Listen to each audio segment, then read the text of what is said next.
This is Do I Have a Case? We've been doing this for a while, haven't done it in a bit. We have no idea what part we're on. The car runs me off the road during a bout of road rage. Yeah. Yes, you have a case. Against who is the question? If you know who ran you off the road, you have a case against them. If you don't know who ran you off the road, you have a case against John Doe, who will be represented by your own insurance company.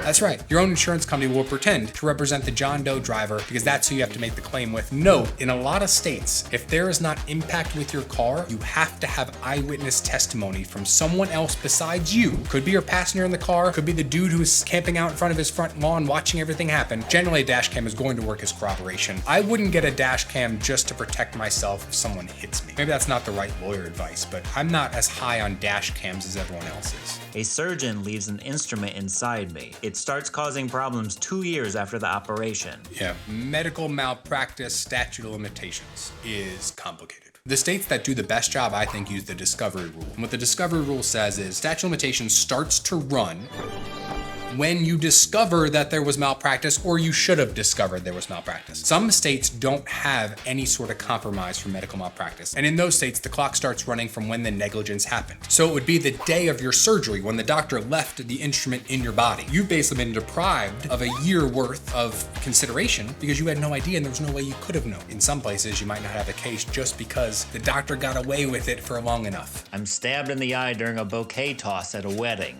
I do not think you have a case, unless they put needles in the bottom of the bouquet and we're like, let's see who we can hit in the eye. A mishap like that, a freak thing that happens, nobody caused that. You should have caught it. Use your hands. Come on. Catch with your hands, not your body, not with your face. Let's change it around. You know, when you go to a basketball game or a football game, they'll shoot t-shirts into the stands. So if the bride turns around and says, we're gonna crank this up, and she loads a bouquet somehow into the gun and shoots the gun, and then you get hit in the face while you're just... If you want to sue the bride, you might have a case. Might lose a friendship, not going to be invited to the anniversary party. I crashed my car while drag racing. Let's just play this out. You're drag racing on a public street. You get hurt because you crash your car. You then go to the police because you're like, my insurance company needs a police report. I'm like, what were you doing? And you go, drag racing. That's right up there with, hey officer, the guy that was selling me drugs stole my money and didn't give me the drugs. If you are drag racing, make sure you have really good health insurance because you're going to need that. I'm driving my motor home using cruise control. While it was in operation, I went back and made some coffee and it crashed. People will get mad. I have a Tesla. If I decide to hop in the back seat while I'm driving in my Tesla because I have it on auto driver mode, I am responsible because the Tesla beta warning, it's a beta program. It's a new program that isn't fully tested, isn't fully accurate. The warning says this may mess up. You need to be on guard. I don't use the self-driving feature very much at all because frankly, you have to pay more attention when you're self-driving than when you're actually driving. If you look away from the road, it will beep at you. Hey, look at the road. If you take your hands off the steering wheel, car gets mad and says, hey, put your hands on the steering wheel. You know, you turn around, reach for something. You know from the warnings that it isn't to be trusted. So if you allow it to be on its own, you're responsible for that. My neighbors play loud music at night and it keeps me up. The next morning I wreck.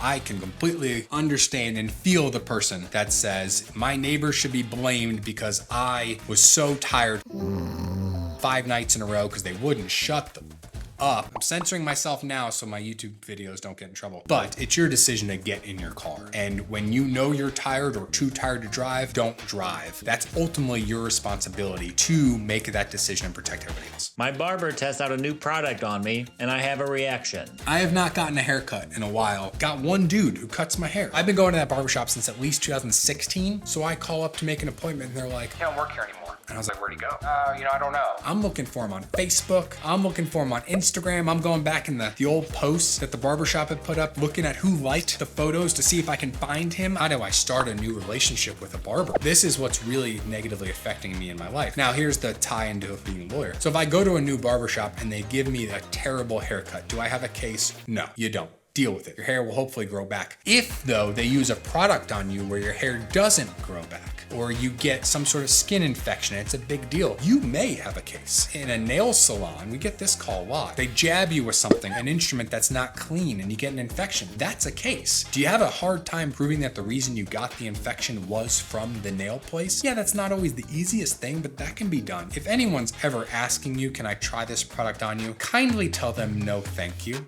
Someone knowingly sprayed spreads a sexual disease to me. Yes, you have a case. There's usually state laws that make that a crime as well. You have HIV, you have herpes, you have some sort of other sexually transmitted disease or infection. The problem becomes, unless Usher, well, I'm not going to use, I would never use, this would be wrong. I would not use Usher, so I'm not going to use Usher. You don't have to call. Although that was an allegation against him in a lawsuit. That's why it came to my mind. If someone like Usher, but not Usher, meaning well off financially, famous, has money, if they do it, you probably have a case because you can collect money. But Steve, who just graduated from college, is riddled in debt, has no job, what are you going to collect from them? That's the reality of the problem, but there may be a criminal process.